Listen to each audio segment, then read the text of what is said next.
Almost சங்கி விஜய் தான். ஆலோரிஜினா கடைசியா ஒரு வார்த்தையை பதிவு பண்ணிட்டு போறாரு. பிஎல்ஓ ஆபீசர்ஸ் எல்லாருமே திமுக ஆளுங்களா மாறிட்டாங்க, அதனால அவங்களை எதிர்க்கணும்னா எதிர்கட்சிகள்லாம் ஒண்ணு சேரணும். எஸ்ஐஆர் எதிர்த்து ஒரு கட்சிகள் இங்க வந்து உச்சநீதிமன்றத்தில் சண்டை போடுது. ஒரு பெரிய வேலையே தேர்தல் ஆணையத்தை எதிர்க்கணுங்கிறது தான். அங்க எதிர்த்தாதான் இந்த எஸ்ஐஆர் ஒழியும். அப்ப அங்க போய் சண்டை போட வேண்டிய தாவேக்கா அன்னைக்கு இந்த கூட்டத்துல கலந்துக்காம பைகாட் பண்ணிருது. மாறா பிஎல்ஓ ஆபீசர்ஸ் திமுக தான் இருக்காங்க, அதனால எதிர்கட்சிகள்லாம் ஒண்ணு சேரணும் அப்படின்னு வைக்கிற வாதம் என்ன நம்ம புரிஞ்சுக்கிறது? பாஜகவை கடுமையா விமர்சனம் பண்ணிருக்கலாம். பாஜகன்ற பேரையும் பெருசா மென்ஷன் பண்ணவே இல்லை.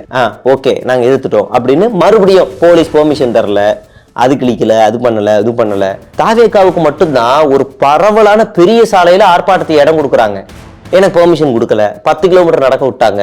அப்ப இது எப்படி எல்லாம் திமுகவுக்கு எதிராக மாற்ற முடியுமோ ஒரு போராட்டத்தை, எதெல்லாம் காரணமா தூக்கிட்டு வர முடியுமோ அதை எல்லாமே தூக்கிட்டு வந்தாங்க. அதுலயும் வைப்பாரு, ஓட்டு போடுறதுக்கு எதுக்கு ஜாதி அப்படின்னு ஒரு வார்த்தை அந்த வீடியோல பேசியிருந்தா இன்னைக்கு ஜாதியோட எதிர்ப்பு சின்ன ஜென்சி மத்தியில ஒரு அதிகமா ஆழமாயிருக்கும்ல. விஜய்க்கு மட்டும்தான் வேலை இல்லை. அவர் என்ன பண்றாருன்னு புஷிக்கு கூட தெரியாது, புஷி என்ன பண்றாருன்னு விஜய்க்கு தெரியாது, இவங்க 2 பேரும் என்ன பண்றாங்கன்னு ஆதவ் தெரியாது, இவங்க 3 பேர் என்ன பண்றாங்கன்னு ஒட்டுமொத்த கட்சிக்கும் தெரியாது. 50க்கும் மேற்பட்ட உலக நாடுகளில் 100 கோடிக்கும் அதிகமான ஆகாயம் தமிழ் பார்வையாளர்களுக்கு பேரன்பும் திருநன்றி. வணக்கம். இன்னைக்கு நம்ம கூட பத்திரிகையாளர் திரு சே அவர்கள் தான் இருக்காங்க. வணக்கம் பிரதர். வணக்கம் பிரதர். விஜய் அவர்கள் வந்து பாஜக எதிர்த்தது கரூருக்கு முன்னாடி நடந்த சம்பவங்கிறது வேற. இப்போ கரூருக்கு அப்புறம் பாஜகன்ற வார்த்தையை ரொம்பவும் ரேரா சில நேரம் யூஸ் பண்றதே இல்லை. குறிப்பா இப்போ லாஸ்டா நடந்த எஸ்ஐஆர் போராட்டத்துக்கு அவர் சொன்ன வீடியோல முதற்கொண்டும் இதுக்கப்புறம் அவர் முழு நேர பாஜகவா ஆதரவாளராக இருக்க போறாருன்றத போக போதான் தெரியும். பாஜக சைடு நிக்க போறாங்கிற மாதிரி ஒரு சைடு சொல்றாங்க, இன்னொரு பக்கம் அவர் பாஜக இதில் கிடையாதுங்கிறது அவங்க சைடு இருந்து சொல்றாங்க, பாஜக சைடுல இருந்து சொல்றாங்க. இதை எப்படி பாக்குறீங்க? ஆல்மோஸ்ட் சங்கி ஆயிட்டார் விஜய். சங்கி சொல்லாதனால சங்கி ஆயிட்டாரு சொல்லலாம். நான் இப்ப சொல்றேன், உதாரணத்தோடவே சொல்றேன். ஆல்மோஸ்ட் சங்கி விஜய் தான். ஏன் அப்படின்னா இந்த பேரை சொல்றது மட்டுமே நம்ம ஒரு பெரிய மையக்கருவை வச்சுக்க வேணாம். எஸ்ஐஆருங்கிறது ஒரு சென்டர் பாயிண்ட். இதை எதிர்க்கிறவங்க திமுக கூட்டணி கட்சிகள், இதை ஆதரிக்கிறவங்க யாரு? அதிமுக, பாஜக, பாமக. நேற்று நடக்கிற ஆர்ப்பாட்டத்துல ஆலோரிஜினா கடைசியா ஒரு வார்த்தையை பதிவு பண்ணிட்டு போறாரு. பிஎல்ஓ ஆபீசர்ஸ் எல்லாருமே திமுக ஆளுங்களா மாறிட்டாங்க, அதனால அவங்களை எதிர்க்கணும்னா எதிர்கட்சிகள்லாம் ஒண்ணு சேரணும். புரியுதுங்களா? அவர் சொன்னது எதிர்கட்சிகள் தான் யாரு? இப்ப இந்த சைடு சொன்ன ஆதரவுல இருக்க எதிர்கட்சிகள்லாம் ஒண்ணு சேரணும். நான் போன வீடியோல ஆகாயம் தமிழ்லயே சொன்னேன், ஆதவர்ஜுனோட அசைன்மெண்ட்டே தாவேக்காவை தூக்கிட்டு போய் அதிமுகவில் கூட்டணி வைக்கிறது, பாஜகவில் அடகு வைக்கிறது தான். அதாவது எஸ்ஐஆர் எதிர்த்து ஒரு கட்சிகள் இங்க உச்சநீதிமன்றத்தில் சண்டை போடுது. ஒரு பெரிய வேலையே தேர்தல் ஆணையத்தை எதிர்க்கணுங்கிறது தான். அங்க எதிர்த்தாதான் இந்த எஸ்ஐஆர் ஒழியும். அப்ப அங்க போய் சண்டை போட வேண்டிய தாவேக்கா அன்னைக்கு இந்த கூட்டத்துல கலந்துக்காம பைகாட் பண்ணிருது. மாறா பிஎல்ஓ ஆபீசர்ஸ் திமுக தான் இருக்காங்க, அதனால எதிர்கட்சிகள்லாம் ஒண்ணு சேரணும் அப்படின்னு வைக்கிற வாதம் என்ன நம்ம புரிஞ்சுக்கிறது? அப்படின்னா என்ன சொல்றாருன்னா, தாவேகா கூட அதிமுக, பாஜக, பாமக எல்லாரும் வாங்க, நாம எல்லாரும் சேர்ந்து பிஎல்ஓ அதிகாரிகளை எதிர்ப்போம், திமுகவை எதிர்ப்போம் அப்படின்னு அவர் சொல்றாரு. இதான பொருள். வேற ஏதாவது கட்சியை விட்டுருக்கனா? வேற ஏதாவது கட்சி விட்டுருக்கனா? அவர் சொன்ன வார்த்தை நான் வேணா நீங்க கூட பார்க்கலாம், எல்லா சேனல்லையும் போட்டிருக்காங்க. அந்த வார்த்தையை அவர் பதிவு பண்றாரு. அப்படின்னா இவங்க ஆல்மோஸ்ட் சங்கி ஆயிட்டாங்க. ஏன்னா நான் நேற்று நடந்ததுலேயே சொல்றேன், பாஜகவை கடுமையா விமர்சனம் பண்ணியிருக்கலாம். இன்னைக்கெல்லாம் அசாம்ல நடக்கிற தேர்தலில் எஸ்ஐஆர் இல்லைன்னு சொல்றாங்க. ஏன்னா அசாம்ல பாஜக ஆட்சி நடக்குது, பழைய விதிமுறைப்படியே நடக்கும் அப்படின்றாங்க. ஏன் தமிழ்நாட்டில் அப்படி நடத்திட்டு போங்க, அடுத்த தேர்தலில் வேணா மறுபடியும் ஜான் 1 ஸ்டார்ட் பண்ணுங்க. ஏன் அது உங்களுக்கு என்ன பிரச்சனைன்னு கேட்க தோணும். இவங்க கேட்டிருக்கணும். அதிகாரத்துல ஒரு பெரிய ஃபேம்ல இருக்கிற ஆதவர்ஜுனா கேட்டிருக்கணும். கூட்டணி கட்சியா இருக்கிற பீகார்ல நீங்க நடத்திட்டீங்க, தமிழ்நாட்டுல நடத்துறீங்க, கேரளாவில் நடத்துறீங்க, இங்கெல்லாம் ஆட்சியில நடத்துறீங்க, அசாம்ல மட்டும் ஏன் நடத்த மாட்டீங்க? இந்த பேச்சு இந்த கேள்வி வருது, இயல்பாவே வருது. இப்ப இதெல்லாம் அவர் கேட்கல. பாஜகன்ற பேரையும் பெருசா மென்ஷன் பண்ணவே இல்லை. எதிர்ப்புன்ற பேர்ல ஒரு அங்கங்க விட்டு விட்டா போட்டு அதுல இருக்க குளறுபடிகள்லாம் பேசிட்டு ஓகே நாங்க எதிர்த்துட்டோம் அப்படின்னு மறுபடியும் போலீஸ் பெர்மிஷன் தரல, அது கிளிக்கல, அது பண்ணல, இது பண்ணல. எனக்கு தெரிஞ்சு இந்த மெரினா ரோடு இருக்குல்ல, மெரினா ரோட்ல தலைமைச் செயலகத்துல ஜனவரி 26 இல்ல ஆகஸ்ட் 15 நிகழ்ச்சி நடத்துவாங்க. நான் இப்போ ஸ்டாலின் அவருடைய ஆட்சியில் சொல்லலை, எடப்பாடி பழனிசாமி முதலமைச்சராக இருக்கும்போது சொல்கிறேன். அங்கே ஒரு ஈவெண்ட் நடக்குது அப்படின்னா அந்த ரோட்டில் வண்டிலாம் அலோடு கிடையாது, சுற்றிட்டு போங்க, அப்படி போயிருங்க அப்படின்றவாங்க. ஜல்லிக்கட்டு போராட்டத்துக்கு அப்புறமா மெரினா சாலையில் எந்த கட்சிக்கும் அனுமதி கிடையாது. எனக்கு தெரிஞ்சு ரொம்ப அனைத்து கட்சி கூட்டம் ரொம்ப பெரிய ஒரு ஈவெண்ட்டாக கடைசியாக எப்போ நடந்துச்சுன்னா, இப்போ ரீசெண்டாக ஏதோ ஒரு தாக்குதல் நடந்துச்சு, அதுக்காக மௌன ஊர்வலம் மாதிரி ஏதோ நடத்தினாங்க. அதுக்கப்புறமா இந்த அண்ணா சாலையில் எப்போ ஒரு நிகழ்ச்சி நடக்கும்னா, அங்கே இருக்கிற முன்னாள் சிஎம்மோட நிகழ்ச்சி பிறந்தநாளோ இல்லை இறந்த நாளோ ஏதோ ஒன்று வருதுன்னா தான் அப்போ பண்ணுவாங்க. எம்ஜிஆர், ஜெயலலிதா, கலைஞர், அண்ணா 4 பேருக்கும் அங்கே தான் நினைவிடம் இருக்குது.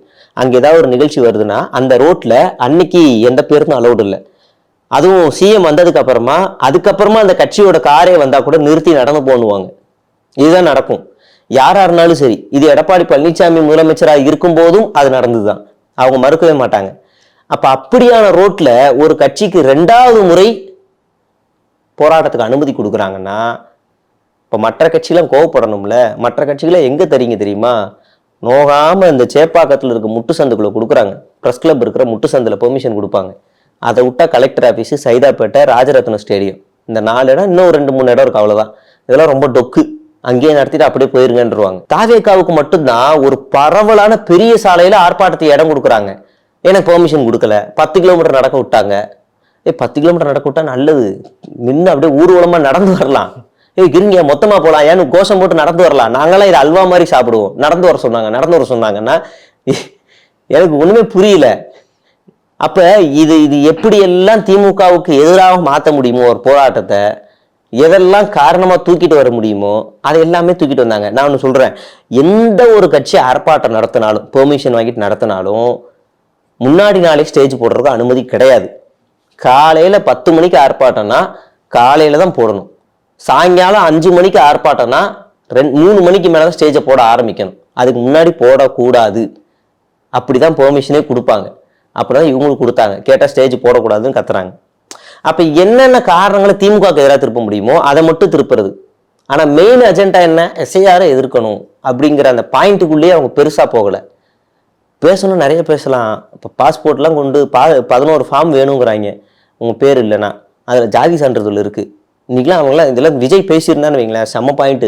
ஓட்டு போடுறது எதுக்குடா ஜாதி? எதுக்கு ஜாதி? ஓட்டு போடுறதுக்கு எதுக்கு ஜாதி கேட்கிற? ஜாதியை பார்த்து நிராகரிக்க போறியா? அவர் பாட்டுல கொண்டு வந்திருக்காரு சாதி, அதுல வச்சிருவாரு. தீப்பண்ணை எடுத்து தீண்டாமை கொடுத்துன்னு வைப்பாரு. இல்ல இல்ல இந்த தமிழை வெட்டிக்கல அதுலயும் வைப்பாரு. ஓட்டு போடுறதுக்கு எதுக்கு ஜாதி அப்படின்னு ஒரு வார்த்தை அந்த வீடியோல பேசியிருந்தா இன்னைக்கு ஜாதியோட எதிர்ப்பு சின்ன ஜென்சி மத்தியில கொஞ்சம் அதிகமா ஆழமாயிருக்கும்ல. இல்ல, சரி, அடுத்து வருவோம். பாஸ்போர்ட்டை ஒரு வெரிஃபிகேஷனா எடுத்துக்கிறாங்க. 2021 நீ ஓட்டு போட்டதுனா அந்த ஓட்டு ஐடி செல்லாதுன்னு விஜய் சொல்றாரு. சரி, 2021 ஓட்டு போட்டா செல்லாது. ஆனா அதே ஓட்டர் ஐடியை வச்சு இவன் ஒருத்தன் பாஸ்போர்ட் எடுத்திருக்கான் 2002லயோ 23லயோ 24லயோ. அந்த பாஸ்போர்ட் செல்லுமா, ஆனா அந்த ஓட்டர் ஐடி செல்லாதுங்கிறாங்க. இது என்னடா கூத்து அப்படின்னு விஜய் பேசியிருந்தா அது எவ்வளவு பெரிய தாக்கத்தை ஏற்படுத்தியிருக்கும். அப்ப நம்ம இதெல்லாம் நம்ம பேச வேண்டியதெல்லாம் பாயிண்ட் இல்லை, இதெல்லாம் பேசல. நீ என்னென்னலாம் காரணம்? தமிழ் நியூ இயருக்கு திமுக லீவ் விடுது. எதுக்கு தமிழ் நியூ இயருக்கு தெலுங்கு நியூ இயருக்கு திமுக லீவ் விடுது? எதுக்கு தெலுங்கு நியூ இயருக்கு லீவ் விடுது அப்படின்னு என்கிட்ட கேட்குறாங்க. சரி, நீ ஒன்று பண்ணு. விஜய் ஆட்சிக்கு வரும்போது தேர்தல் அறிக்கையில் மொத வரியில் நாங்கள் ஆட்சிக்கு வந்ததுக்கப்புறம் தெலுங்கு நியூ இயருக்கு தமிழ்நாட்டில் லீவ் இல்லைன்னு நீ அறிவி. சரியான ஆளாக இருந்தால் நீ அறிவிச்சிருவியா? போ. இந்த பாட்டில் எதுக்கு அத்தனை மொழியை கொண்டு வந்தீங்க? விஜய் கச்சேரியில் எல்லா இடத்துலையும் ஓடணும் தானே? அந்த மனசில் அப்போ உனக்கு அந்த படம் ஓடணும்னா எல்லா மொழியும் வேணும். ஏன் தமிழ்நாட்டில் தெலுங்கர்கள் வாழலையா? அவங்களாம் ஓட்டுரிமை இல்லையானா? அப்போ தெலுங்கர்கள் தமிழ் நியூயருக்கு லீவ் விடுறாங்களா அப்படின்னு இன்னொரு வாதம் வைக்கிறாங்க. சரி, அவன் வைக்க மாட்டான்.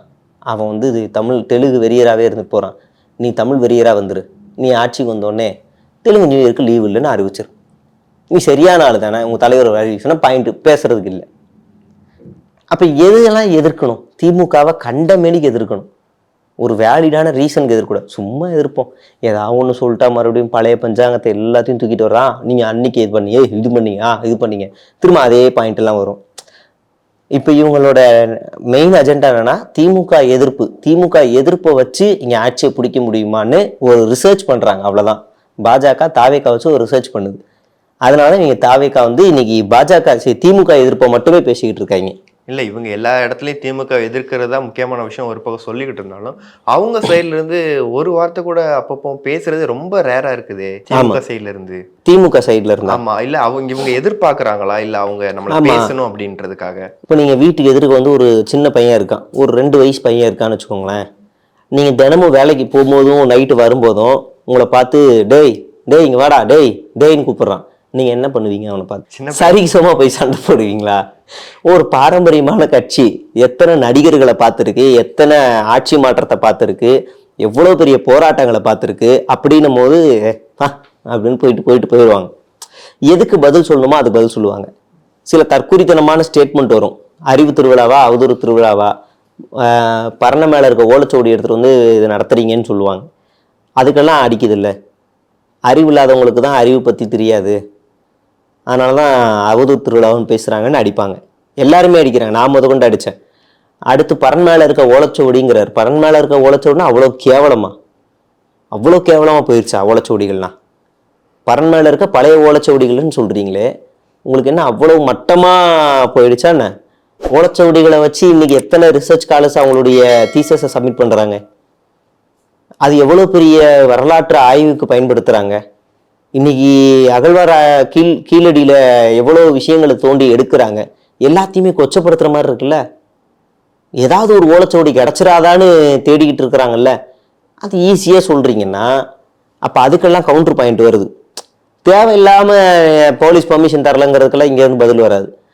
தேவையில்லாத அவதூறான ஒரு விஷயங்களுக்கெல்லாம் இங்கேருந்து வராது. அப்போ எதுக்கு பேசணுமோ அதுக்கு தான் பேசுவாங்க. ரெண்டாவது, இங்கெல்லாம் பேசி அவங்க நிறைய வேலை நம்மளாம் இப்போ சொல்கிறேன், நான் முன்னாடி சொன்னல, அவங்கள ஈஸியாக மானிட்டர் பண்ண முடியும். எல்லா அரசியல் கட்சி தலைவர்களையுமே டெய்லி எங்கே போகிறாங்க என்ன பண்ணுறாங்கன்னு. ஏன்னா அவங்களுக்கு வேலை இருக்குது, அவங்களுக்கு டெய்லி வேலை இருக்குது. ராத்திரி 10 மணி வரைக்கும் வெளியில தான் இருப்பாங்க. வேலை தொடர்ச்சியாக இருந்துக்கிட்டே இருக்கும். விஜய்க்கு மட்டும்தான் வேலை இல்லை. அவர் என்ன பண்ணுறாருன்னு புஷிக்கு கூட தெரியாது. புஷி என்ன பண்ணுறாருன்னு விஜய்க்கு தெரியாது. இவங்க 2 பேரும் என்ன பண்ணுறாங்கன்னு ஆதவ் தெரியாது. இவங்க 3 பேர் என்ன பண்றாங்கன்னு ஒட்டுமொத்த கட்சிக்கும் தெரியாது. அப்ப இப்படியான ஒரு கட்சி தான் அது. அதனால அவங்க வந்து பேசுறதெல்லாம், இவங்கெல்லாம் ஒரு ஆள்னு பேசுறதுக்கெல்லாம் இங்க இருக்கிறவங்க ரியாக்ட் ஆகணும்னு எதிர்பார்க்கறது எப்படி சரியானதா? கண்டிப்பா நிறைய விஷயங்கள் ஷேர் பண்ணீங்க. தேங்க்யூ. நன்றி.